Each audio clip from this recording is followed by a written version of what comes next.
Siempre imaginamos que el primer contacto vendría acompañado de preguntas. ¿Quiénes son? ¿De dónde vienen? ¿Qué quieren? Pero cuando finalmente llegaron, no preguntaron nada. El cielo cambió antes de que se viera cualquier nave. No se oscureció como una tormenta, ni brilló como un espectáculo. Se volvió neutral. Un tono imposible de definir, como si la propia luz hubiera sido recalibrada. Los satélites dejaron de transmitir imágenes confiables. Los instrumentos científicos comenzaron a contradecirse entre sí. Era como si todo el planeta hubiera sido colocado bajo una nueva regla. Y entonces apareció el mensaje. No llegó por radio. No llegó por pantallas. Llegó directamente a todo aquello capaz de ver. En el cielo, sobre continentes enteros, se formaron símbolos. No eran palabras humanas, y aún así todos las entendieron. No porque fueran traducidas, sino porque la intención atravesaba directamente el significado. Era imposible mirar y no comprender. La especie dominante de este planeta será evaluada. No hubo pánico inmediato. El pánico necesita tiempo para nacer. Lo primero que llegó fue el silencio. Un silencio pesado, global, como si miles de millones de personas hubieran contenido la respiración al mismo tiempo. Los gobiernos intentaron reaccionar. Se redactaron comunicados de emergencia. Se activaron protocolos de defensa. Pero todo parecía retrasado, infantil, irrelevante. No había un enemigo visible al que apuntar armas. No había una flota en el horizonte. Solo, presencia. Yo estaba dentro de un centro civil de análisis, parte de un consorcio internacional creado para monitorear eventos extremos. Mi trabajo siempre había sido traducir el caos en informes comprensibles. Ese día comprendí algo perturbador, no había caos que traducir. Había demasiado orden. Horas después del primer mensaje, llegó el segundo. El juicio ya ha comenzado. Fue entonces cuando entendimos, no habían venido a negociar. No habían venido a explorar. Habían venido a observar algo que llevaba mucho tiempo en marcha. La evaluación no comenzó el día del contacto. Había estado ocurriendo durante siglos. Pantallas improvisadas aparecieron en las ciudades, no instaladas por manos humanas, sino proyectadas en el aire, como si el propio espacio hubiera sido convertido en una superficie. En ellas comenzaron a desplegarse imágenes. Guerras. No solo las grandes registradas en los libros, sino también las pequeñas, las olvidadas. Conflictos locales. Masacres sin nombre. Pueblos borrados sin registro histórico. Cada imagen venía acompañada de datos, duración, número de muertos, justificación presentada, beneficio obtenido. La justificación era casi siempre la misma: seguridad, fe, progreso, defensa. Los alienígenas, si ese término aún era válido, no narraban. No acusaban. Simplemente mostraban. Como un espejo al que no le importa si te gusta el reflejo. Luego vinieron las imágenes de la desigualdad. Ciudades luminosas vistas desde arriba, contrastadas con zonas oscuras donde millones vivían sin acceso a lo más básico. Gráficos flotantes acompañaban las imágenes, mostrando la absurda concentración de recursos en manos de unos pocos. La palabra eficiencia aparecía repetidamente, vinculada a sistemas que producían abundancia, para una minoría. El impacto no provenía de la novedad. Todo eso ya se sabía. El choque venía de la frialdad con la que era presentado, como si la moral humana hubiera sido desmontada en piezas y colocada sobre una mesa de laboratorio. Entonces algo cambió. Las imágenes pasaron de los eventos a las decisiones. Un líder firmando una orden. Un ejecutivo aprobando un recorte. Un general autorizando un ataque. Un científico ignorando una advertencia. Cada decisión era seguida por proyecciones alternativas, lo que habría ocurrido si se hubiera tomado otra elección. ¿Cuántas vidas se habrían preservado? ¿Cuánto sufrimiento podría haberse evitado? Las líneas ramificadas del «¿qué pasaría si?» se multiplicaban ante nuestros ojos. Fue entonces cuando comprendí el verdadero horror. No nos estaban juzgando por lo que hicimos mal por ignorancia. Nos estaban juzgando por lo que hicimos sabiendo exactamente lo que estábamos haciendo. El tercer mensaje llegó al final del primer día. Corto. Directo. Irrefutable. La especie humana demuestra alta capacidad cognitiva. Demuestra alta adaptabilidad. Demuestra baja responsabilidad colectiva. Cuando leí esas palabras, sentí algo que ninguna guerra, ninguna crisis, ninguna catástrofe ambiental había provocado jamás en mí. No fue miedo. Fue vergüenza. Porque, por primera vez, la humanidad estaba siendo observada no como la protagonista de su propia historia, sino como un objeto de análisis para algo que no nos necesitaba para existir. Y el juicio, apenas comenzaba. El mundo no entró en pánico de inmediato. Intentó fingir que todavía estaba bajo control. En las primeras horas después de que los mensajes aparecieron en el cielo, presidentes, primeros ministros, generales y consejos de seguridad hablaron al público mediante transmisiones improvisadas. Rostros cansados. Discursos ensayados. Palabras como calma, investigación, protocolo, soberanía. Resultaba casi conmovedor ver a la humanidad intentando preservar su actuación de poder frente a algo que claramente no necesitaba reconocerla. Los mercados financieros no colapsaron ese día. Se congelaron. Los sistemas financieros, incapaces de asignar valor a una incertidumbre absoluta, simplemente se detuvieron. Los algoritmos entraron en bucles infinitos. Las transacciones fueron suspendidas. Fortunas digitales se convirtieron en números estáticos en pantallas en las que nadie confiaba ya.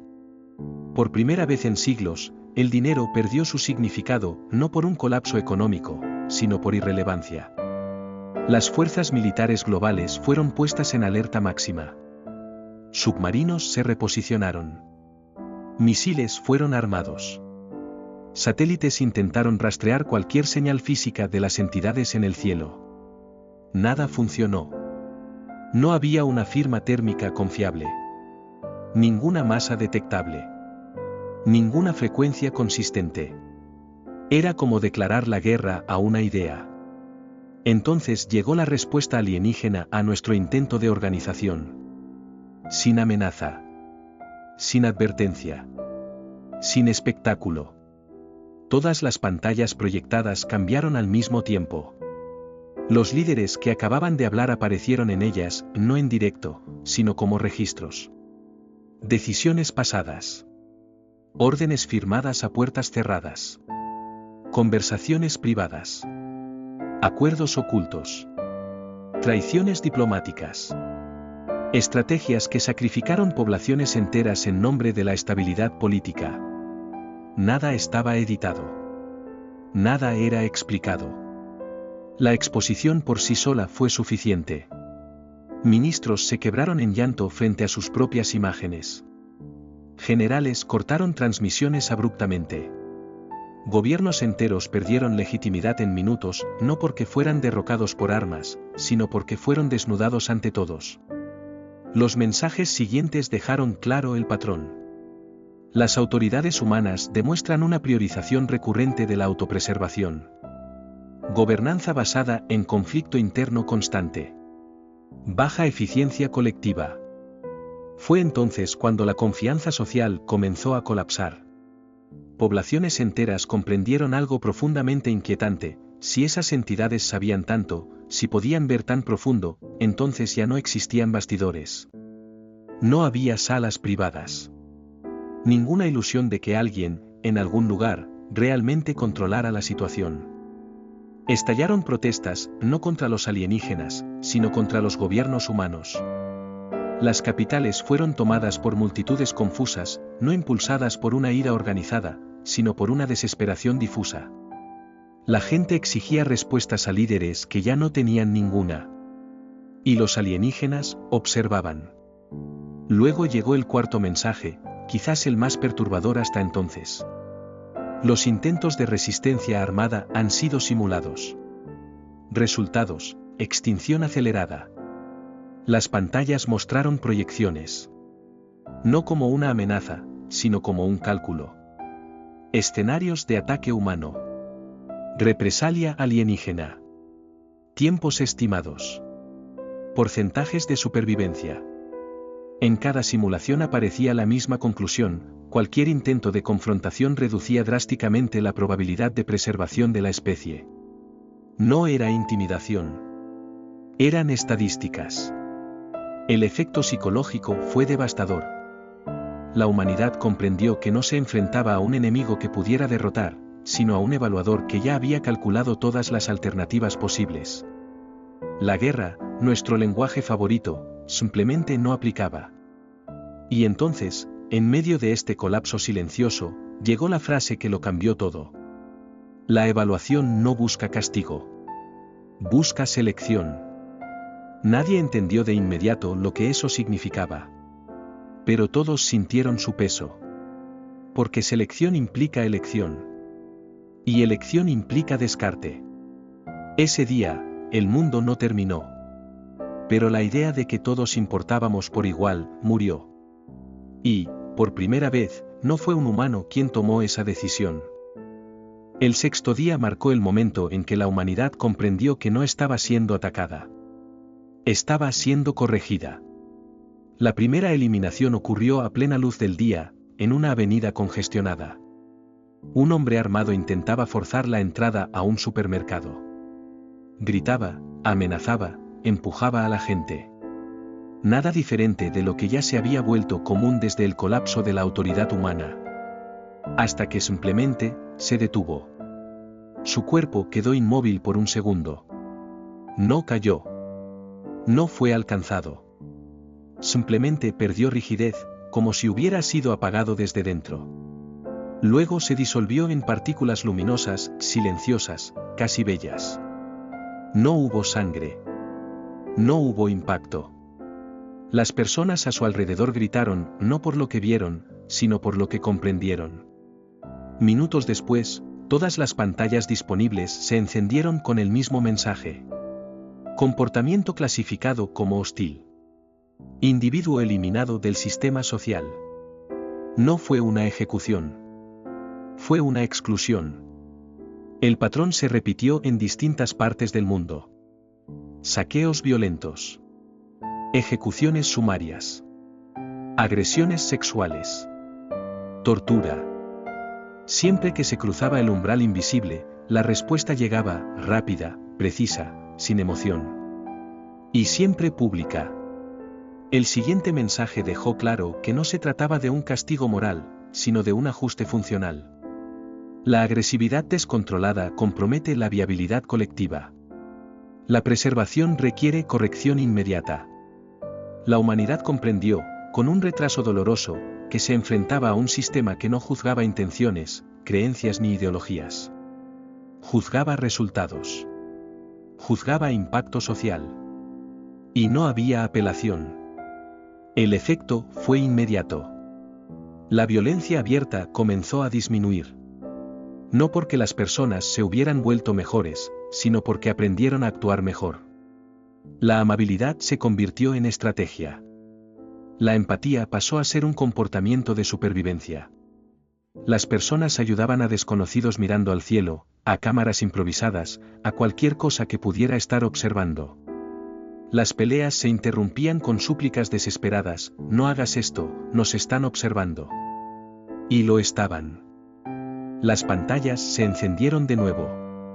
La cooperación reduce la tasa de exclusión. El miedo no es cooperación. Esa frase fue devastadora. Dejó claro que el sistema no estaba interesado en la obediencia ciega, sino en patrones sostenibles. No bastaba fingir humanidad.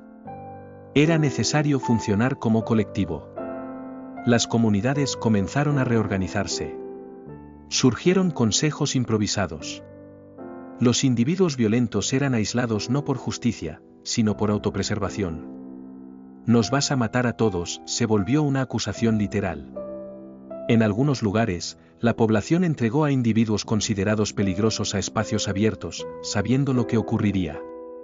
En otros, intentaron esconderlos y pagaron el precio cuando la exclusión ocurrió de todos modos. No había forma de ocultar el comportamiento. Entonces apareció el concepto más perturbador hasta ese momento. La permanencia no es un derecho. Es una condición. La sociedad humana comenzó a moldearse alrededor de esa idea. A los niños se les enseñó a controlar impulsos no por ética, sino por supervivencia. Las emociones comenzaron a ser vigiladas. El odio se volvió demasiado peligroso para expresarse. Y, lentamente, algo se perdió. No fue la violencia lo que desapareció primero. Fue la autenticidad. Las personas sonreían más. Ayudaban más. Hablaban de unidad, reconstrucción, futuro. Pero detrás de cada gesto había cálculo. Detrás de cada decisión, miedo. El sistema ya no necesitaba eliminar a tantos individuos. La humanidad estaba aprendiendo sola. Y mientras eso ocurría, las entidades observaban, ajustaban parámetros, refinaban criterios, como científicos observando a un organismo finalmente reactivo. La guerra no había terminado. Solo había cambiado de forma. Ahora, el campo de batalla era el comportamiento humano. Y cada acción cotidiana cargaba el peso silencioso de una pregunta que nadie se atrevía a formular en voz alta. ¿Estoy actuando correctamente o simplemente de la manera que ellos quieren? Después de que el comportamiento humano comenzó a ser regulado por el miedo a la exclusión, algo cambió de forma silenciosa e irreversible. Los alienígenas ya no necesitaban intervenir con frecuencia. El sistema funcionaba por sí solo. La humanidad había aprendido a vigilarse, a corregirse, a contenerse. Pero eso no era suficiente. No para ellos. El siguiente paso fue anunciado sin solemnidad, como si fuera apenas un ajuste logístico inevitable. Las pantallas de todo el mundo mostraron el mismo mensaje. La distribución poblacional actual es ineficiente. La reorganización espacial optimiza la observación y la estabilidad.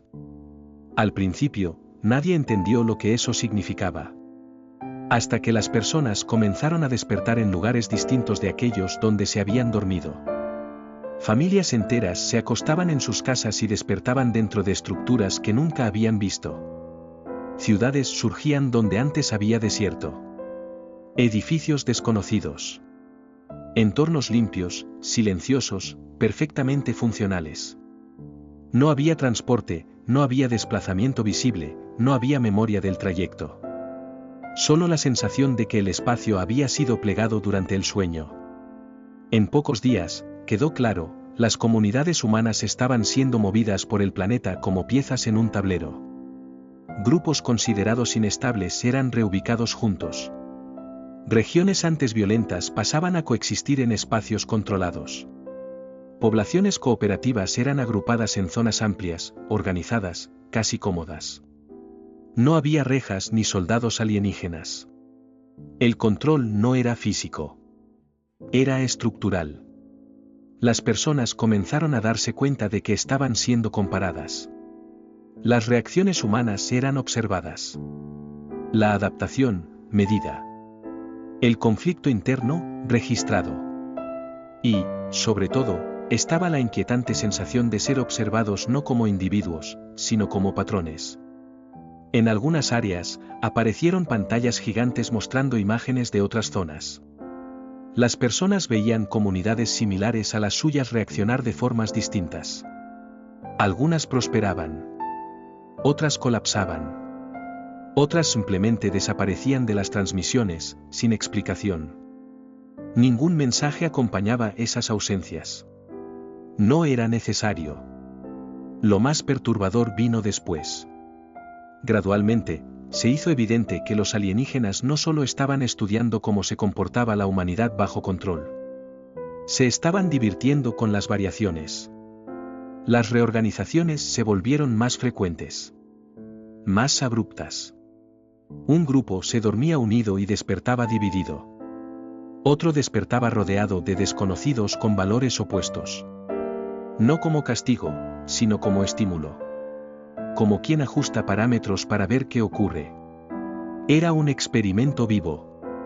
Y nosotros éramos el contenido. La idea de resistencia dejó de existir. No porque fuera imposible luchar, sino porque no había contra quién luchar. No había objetivos. No había centros de comando. No había presencia física constante. El control venía desde arriba, desde afuera, desde un nivel que no permitía confrontación directa. La humanidad, que durante milenios se creyó en la cima de la cadena, fue reducida a una variable observable. Con el tiempo, algo aún más cruel se volvió evidente: los alienígenas no nos odiaban. No nos despreciaban. No nos temían. Nos administraban. Como a una especie problemática que debía mantenerse funcional, pero no libre. Como a un sistema que produce resultados interesantes cuando es presionado de la forma correcta. Y el mundo, reorganizado, silencioso y vigilado, comenzó a aceptar eso. Las personas empezaron a planear sus vidas dentro de los límites impuestos. Los sueños se hicieron más pequeños. Las ambiciones, más cortas. La supervivencia cómoda sustituyó cualquier idea de libertad plena. Sin darse cuenta, la humanidad dejó de preguntar ¿por qué? Empezó a preguntar solo ¿cómo continuar? Y fue en ese momento, sin explosiones, sin batallas finales, sin destrucción total, cuando la historia llegó a su verdadero final. No con la extinción de la especie, sino con algo mucho más eficiente. La domesticación. El día en que la Tierra se detuvo no fue el día en que todo dejó de funcionar. Fue el día en que seguimos funcionando, exactamente como ellos querían.